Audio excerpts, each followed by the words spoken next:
Hello everyone, this is Deepak Tiwari और इस video में हम यूज़ पढ़ने वाले हैं मी हैव का।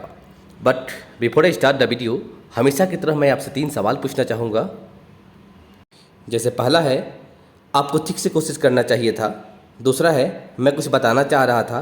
और तीसरा है, क्या यह मेरी गलती थी। और इन तीनों का सही जवाब मिलेगा आपको वीडियो के एंड में। सो मी हैव का यूज़ हम तब करते हैं जब कोई बात बीते हुए समय में हम बोलते हैं होगा, होगी, होंगे। जैसे मानिए मैंने कहा कि आपने झूठ बोला होगा। आप कभी ना कभी वहाँ गए होंगे, तो लास्ट में क्या आ गया? झूठ बोला होगा। कभी ना कभी वहाँ गए होंगे, लास्ट में क्या आ गया? होंगे आ गया। राइट, मैंने कहा वो पहुँच गई होगी। मतलब हम जब बात बोल रहे हैं ना, हमारे बोलने से पहले काम हो चुका है। हमारे बोलने से पहले काम हो चुका है, उस सिचुएशन में हम मी हैव का यूज़ करते हैं।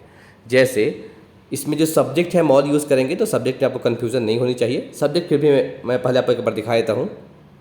तो ये सारे सब्जेक्ट्स हैं यहाँ पे। सब्जेक्ट चाहे सिंगुलर हो चाहे प्लूरल हो, वो सारे सब्जेक्ट हम यूज़ कर सकते हैं। सब्जेक्ट को ग्रामेटिकली प्रोनाउंस कहते हैं। अब इस वाले यूज़ को समझने के लिए ये 3 सेंटेंसेस का इंग्लिश देखते हैं, जिससे काफ़ी हद तक हमें आइडिया लग जाएगा।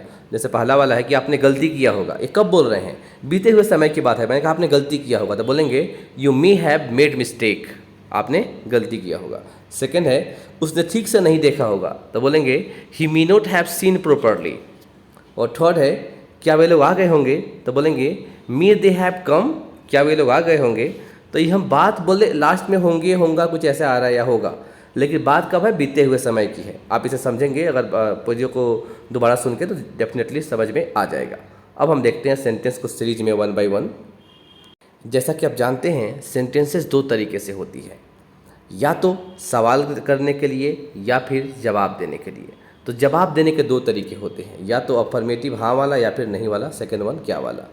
और जब सवाल करते हैं तो ये 4 तरीके होते हैं मैक्सिमम। ये मैक्सिमम पॉसिबिलिटीज है, इसके बाहर कुछ और तरीका बन ही नहीं सकता। तो सबसे पहले हम शुरू करते हैं जवाब देने के तरीके से। फर्स्ट वन, इसको बोलते हैं अफर्मेटिव, यानी कि हाँ वाले सेंटेंस, सकारात्मक वाक्य। तो यहाँ पर सेंटेंस है कि Vineet may have told a lie. Vineet ने झूठ बोला होगा। क्या है? विनीत ने झूठ बोला होगा। अब हम इससे कुछ एग्जाम्पल्स देखते हैं। So first one is you may have told a lie. आपने झूठ बोला होगा। सेकेंड है सी मे हैव रिच्ड। वह पहुंच गई होंगी। और थर्ड है he may have informed, sorry he may have fomented है, यहाँ पे फोमेंटेड है, माफ़ करना। तो ही मे हैव फोमेंटेड, उसने भड़काया होगा, इसका मतलब हुआ। तो ये अपने अफर्मेटिव सेंटेंसेज हो गए। अब हम बात करते हैं सेकेंड नंबर की, जो कि नेगेटिव सेंटेंस है। सेंटेंस है यहाँ पे कि सी मे नॉट हैव रिटन।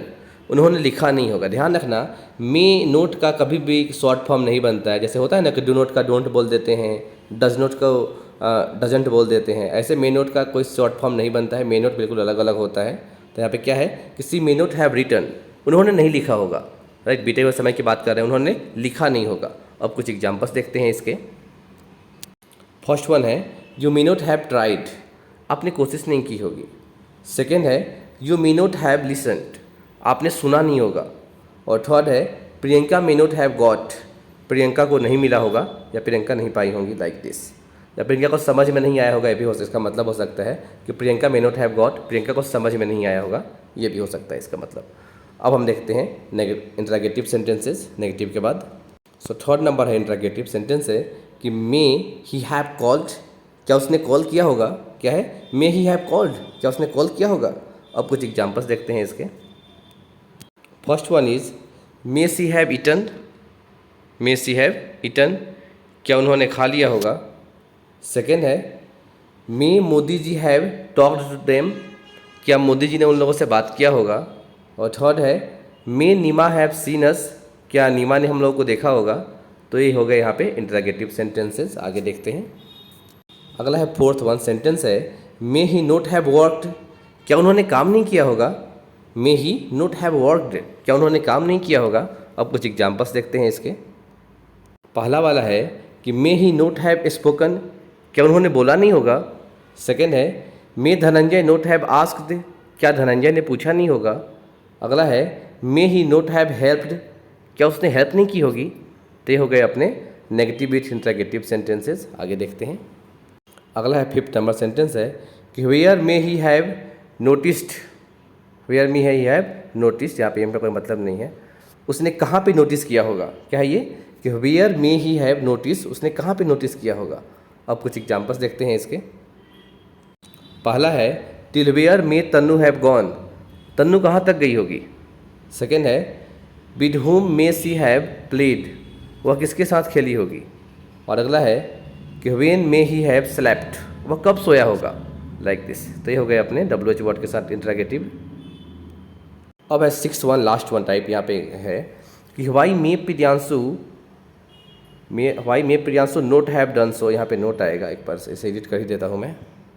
सो चलिए मैंने इसे एडिट कर लिया। यहाँ पे जो नोटिस के बाद एम था इसको मैंने क्वेश्चन मार्क बना दिया और यहाँ पे नोट आएगा प्रियांशु के बाद, वो भी ऐड कर लिया। सेंटेंस है कि why may Priyanshu not have done so, Priyanshu ने ऐसा क्यों नहीं किया होगा, प्रियांशु ने ऐसा क्यों नहीं किया होगा। आप कुछ एग्जाम्पल्स देखते हैं इसके।